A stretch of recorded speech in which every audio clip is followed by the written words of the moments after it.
Okay, so I've chosen to make banana bread for my final video project.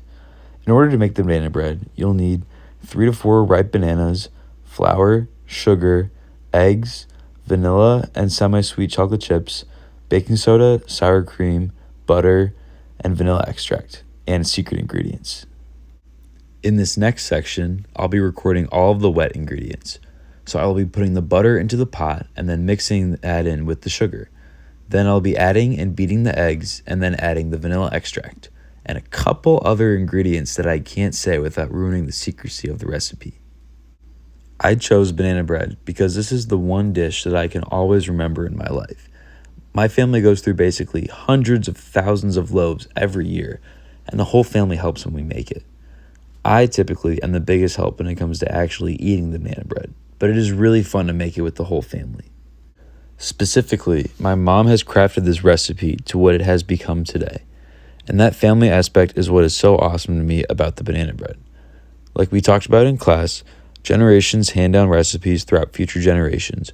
And this banana bread recipe is one that my mom has meticulously taught us. My 2 sisters and I would always gather around when we heard the sound of the KitchenAid mixer coming from the kitchen.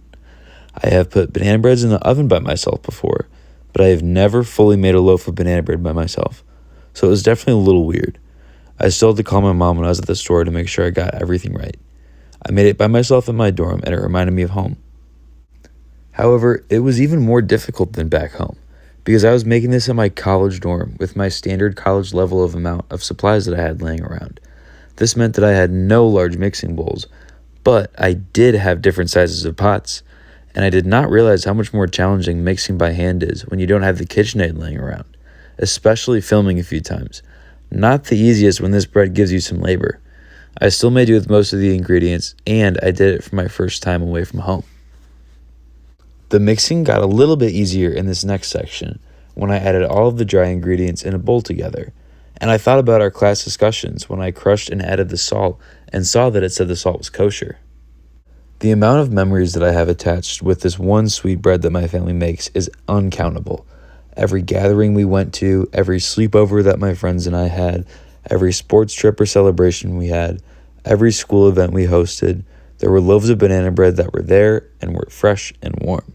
Specifically, my mom baked 40 individual loaves one time for the teachers at my grade school for Teachers Appreciation Week. My mom has always wanted to turn her banana bread into a local bakery where it could be made on a larger production. Now, after taking food and religion, I can tell her why opening a bakery would not only be beneficial to her, but it could also greatly benefit the community. By owning her own bakery, she could help increase the amount of business that goes to eating local foods, rather than the foods that have had to be shipped out from far away. This can help reduce our carbon footprint and increase support to family food and local businesses. In the next section, I chop up the bananas, which definitely could have been riper for a typical banana bread, and then I put them into the batter. I then added the white chocolate and semi-sweet chocolate chips. Most importantly, I had my final taste tests before the batter went into the oven. I always like to joke that my sisters and I are the secret to the batter because we eat so much of it before it goes into the oven that we skew off all the ratios of the ingredients to each other and never end up having the full amounts. Something that I can always envision in my head is my mom using a stick of butter and running it around the bread pan and then adding the flour and patting it around to make sure the bread doesn't stick. Then, once everything is right, I turn the oven on to 350 and put the banana bread into the oven to bake. Once it comes out after a long time baking, I run past the sides with the knife to make sure it can get out. Then I flip it over onto the plate and cut into it. Making the banana bread by myself was an interesting experience because I appreciated it much more than I do back home, since this is the first time I've had it in a while.